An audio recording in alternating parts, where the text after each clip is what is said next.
અમદાવાદમાં AMC commissioner દ્વારા શહેરમાં કતલખાનાની દરખાસ્તનો હવે વિરોધ થવાનું શરૂ થયું છે। ધારાસભ્ય અમિત શાહે જ કતલખાનાની દરખાસ્ત વિરુદ્ધ વાંધો ઉઠાવ્યો છે। TV9 સાથેની વિશેષ વાતચીતમાં અમિત શાહનું મોટું નિવેદન સામે આવ્યું છે। સ્ટેન્ડિંગ કમિટી આ કામ મંજૂર નહીં કરે તેવો વિશ્વાસ પણ તેમણે વ્યક્ત કર્યો છે। અમદાવાદ મ્યુનિસિપલ કોર્પોરેશનમાં ડ્રાફ્ટ બજેટ રજૂ કરવામાં આવ્યું, જેમાં કેટલીક જાહેરાતોને લઈને વિવાદ ઊભો થયો છે। ધારાસભ્ય અમિતભાઈ આપણી સાથે હાજર છે, સીધા તેમની સાથે વાત કરશું। અમિતભાઈ, વર્ષોથી જે સ્લોટર હાઉસ સહિતની જે બાબતો છે તેને અમદાવાદમાંથી દૂર કરવાના પ્રયાસ વચ્ચે નવી જાહેરાત। દર મહિને મ્યુનિસિપલ કમિશનર ધારાસભ્ય સંસદ સભ્યોની જોડે એક સંકલનની બેઠક કરે છે। આ બેઠકમાં ધારાસભ્યો સંસદ સભ્યો પોતપોતાના પ્રશ્નો પોતાના વિસ્તારના કામોની રજૂઆત કરતા હોય છે। છેલ્લા 3 મહિનાથી જમાલપુરના ધારાસભ્ય ઇમરાન ખેડાવાલા પોતાના વિસ્તારમાં પાર્ટી પ્લોટ બનાવવા માટે પાછળ આ સ્લોટર હાઉસ હટાવવા માટેની વાત કરી રહ્યા છે, જ્યારે ખરેખર પાછળ 10,000 વારનો એક ડિસ્પ્યુટેડ પ્લોટ છે, ત્યાં કરે તો સારું।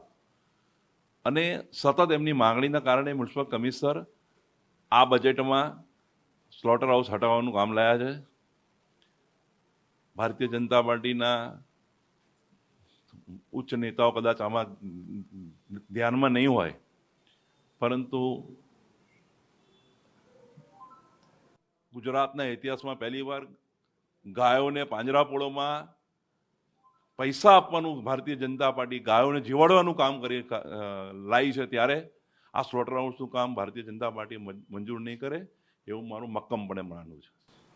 જે રજૂઆત લઈને આવ્યા છે તેમને લઈને અત્યાર સુધી આપણા દ્વારા કોઈ લેખિત રજૂઆત અથવા તો પછી કોઈને અન્ય વ્યક્તિઓને અન્ય નેતાઓને રજૂઆત કરવામાં આવી છે, મુખ્યમંત્રી સુધી વાત પહોંચાડવામાં આવી છે? આ પાર્ટીમાં સિસ્ટમ છે, એટલે જે યોગ્ય જગ્યાએ રજૂઆત કરી છે અને કમિશનરનું કામ લાવવાનું છે। સ્ટેન્ડિંગ કમિટીના ચેરમેને આ કામ મંજૂર કરવાનું હોય છે। હું નથી માનતો આ કામ મંજૂર થાય। સ્વાભાવિક રીતે કમિશનર દ્વારા જે દરખાસ્ત લાવવામાં આવી છે, સ્પષ્ટપણે અમિતભાઈ શાહ જેઓ ધારાસભ્ય છે તેઓ કહી રહ્યા છે કે આ કામ સ્ટેન્ડિંગ કમિટી મંજૂર કરે તેવું તેઓ માનતા નથી। કેમેરા પર્સન દીપક સેન સાથે રણો વર્મા, TV9 અમદાવાદ।